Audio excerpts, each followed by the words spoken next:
Magandang araw. Ako po si Mark Lester Lirag at ito po ang aking daily devotion ngayong December 24. Ano ang three stages of peace? Jesus, the Prince of Peace, na tinalakay po ni Pastor Russell Ocampo sa 365 Daily Devotion.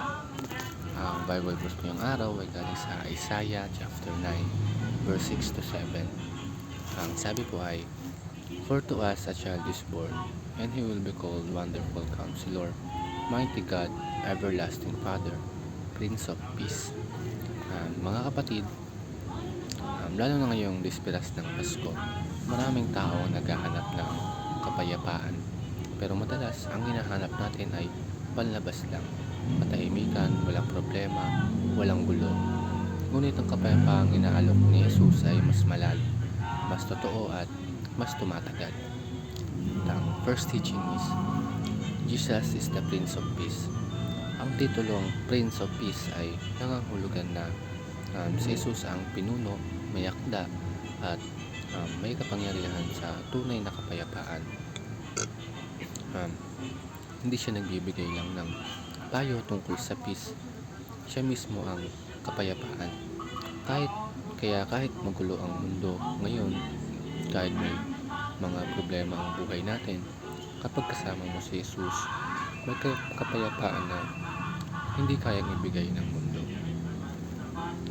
Ang second is, Jesus is the source of peace. Ang tunay na kapayapaan ay nagsisimula sa kapayapaan natin sa Diyos. Dahil sa kasalanan, naputol ang relasyon natin sa Kanya. Pero nang dumating si Jesus, ibinalik niya ang relasyon na iyon sa pamamagitan ng Kanyang sakripisyo sa krus ng Kalbaryo. Ito ang unang stage of peace, peace with God. Kapag tinanggap natin si Jesus, tayo ay pinatawad, tinanggap, at minahal. Dito nagsisimula ang tunay na kapayapaan. At ang last teaching is, Jesus spread His peace. Mula sa kapayapaan natin sa Diyos, sumunod ang peace within, kapayapaan sa ating puso at sa ating isipan. Ito ang ikalawang stage of peace. Kahit may problema, kahit may takot ka naramdaman, may kakaibang kapanatagan sa loob natin dahil alam nating si Jesus ang may hawak ng ating buhay.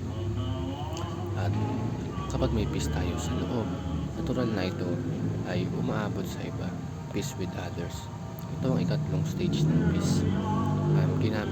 Ginagamit tayo ni Jesus bilang daluyan ng Kanyang kapayapaan sa ating pamilya, sa kaibigan, at sa kahit sa mga taong mahirap mahalin. Mga kapatid, saan mo hinahanap ang kapayapaan? Sa pera ba, sa relasyon, o sa success? Pansamantala lamang ito, pero ang kapayapaang galing kay Jesus ay buo, malalim, at walang hanggan.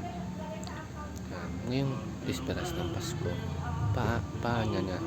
paanyaya sa atin ni Jesus na tanggapin ang Kanyang kapayapaan, una sa Diyos, pangalawa sa ating sarili, at pangatlo sa kapwa. Hayaan natin siya ang maging Prince of Peace sa bawat bahagi ng ating buhay. At ang kapanganakan ni Jesus ay patunay na ang Diyos ay may plano ng kapayapaan para sa atin. Siya ang Prince of Peace, ang pinagmumulan, ang nagbabago at ang nagpapalaganap ng tunay na kapayapaan.